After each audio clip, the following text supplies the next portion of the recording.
Shalom, saudara-saudari yang terkasih di dalam Tuhan Yesus Kristus. Apa kabarmu beberapa minggu ini?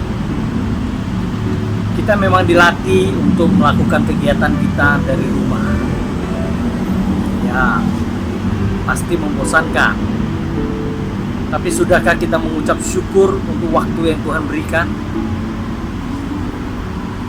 Memang kondisi saat ini kamu dan saya seperti terpenjarakan di rumah. Segala sesuatu kita lakukan dari rumah. Bukan karena takut, tapi semua ini demi kebaikan kita bersama, supaya segera cepat pulih dari kondisi seperti saat ini.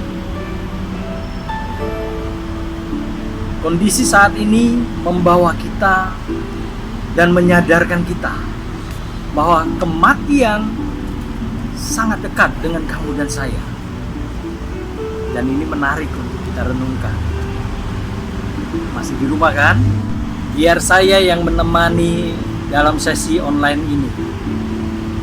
Bersama saya, Pastor Budianto Tan. Kamu sebagai orang percaya dan orang percaya sejati, hidup di dalam kehendak Allah. Tidak perlu takut dengan kematian. Walaupun kita harus bijak dalam kondisi seperti ini. Jangan sampai kita menguji, bahkan mencobai Tuhan. Kematian itu pasti dialami oleh siapapun. Namun bukan berarti kita tidak bertanggung jawab atas kehidupan yang Tuhan percayakan. Kamu mengetahui bahwa kematian di dalam Kristus adalah keuntungan. Memahami bahwa Tuhan punya maksud dan rencana atas setiap kita. Percayalah, apabila kematian itu datang, itu berarti tugas kita sudah selesai di dunia ini. Dan itu merupakan awal kehidupan yang baru bersama dengan Tuhan Yesus di Firdaus. Mari kita baca bersama di dalam Filipi 1 ayat 21. Ayo buka Alkitab kita bersama. Karena bagiku hidup adalah Kristus dan mati adalah keuntungan. Rasul Paulus sebagai seorang hamba Tuhan yang diurapi sudah memberikan keteladanan hidup. Dan dia berani berkata, bagiku hidup adalah Kristus dan mati adalah keuntungan. Perjalanan Rasul Paulus seperti roller coaster. Tapi sedikit pun ia tidak gentar. Karena ia tahu di dalam Kristus Yesus hanya ada keuntungan dan keselamatan. Ingat baik-baik, hanya ada keuntungan dan keselamatan. Jika Injil kebenaran ini malu kita beritakan, maka akan ada banyak jiwa yang tidak mengenal kebenaran ini. Sehingga terjadilah ilah-ilah zaman sekarang yang tidak disadari oleh orang lain, karena mereka tidak melihat cahaya Injil tentang kemuliaan Kristus yang adalah gambaran Allah.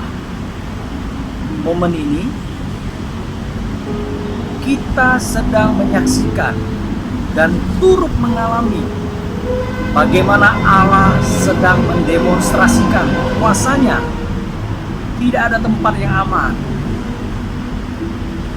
Tidak ada seorang pun yang bisa mendekat dan menolong. Hanya Tuhan yang menjadi sandaran kita. Perlu diingat, kematian di dalam Kristus adalah keuntungan. Ingat, kematian di dalam Kristus adalah keuntungan. Dan setiap kita akan menuju pada kematian tanpa terkecuali. Semua akan mati. Namun sudahkah kita melakukan tugas dan panggilan dari Tuhan atas hidup kita? Kamu dan saya Sudahkah terang Kristus ada padamu? Pada setiap anak-anak Tuhan memancarkan kemuliaan Kristus di kehidupan yang fana ini. Kita harus isi dengan kebenaran firman Tuhan. Amin.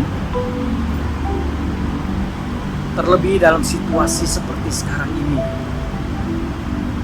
tidak ada pegangan yang kokoh selain dari Tuhan Yesus. Mari kita sama-sama praktekkan firman Tuhan. Maka kamu akan tahu bahwa di dalam Kristus, ingat, hanya di dalam Kristus ada pertolongan. Dan pertolongan Tuhan tidak pernah terlambat dalam hidup kita. Sehingga ketika sudah tiba waktunya, kamu dan saya, orang lain akan mengenal siapa Tuhan yang kita sembah dan layani. Pencobaan saat ini memang berat. Namun percayalah, maksud Tuhan selalu mendatangkan kebaikan. Di mana kamu sadari bahwa di dunia ini tidak ada tempat yang paling aman selain di dalam perlindungannya.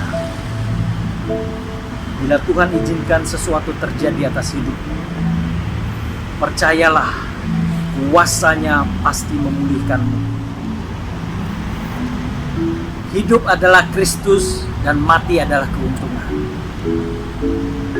Bertanggung jawab atas kehidupan yang Tuhan percayakan dengan melakukan apa yang menjadi panggilan kita sebagai anak terang dan garam, untuk kita saling memberkati, sehingga kebenaran yang kamu hidupi itu benar-benar hidup, dan kehidupanmu menunjukkan siapa Allah. Tetap saling mendoakan dan berdoa dimanapun kamu berada saat ini. Jadilah terang bagi sesama dan garam untuk dunia ini. Tuhan Yesus memberkati.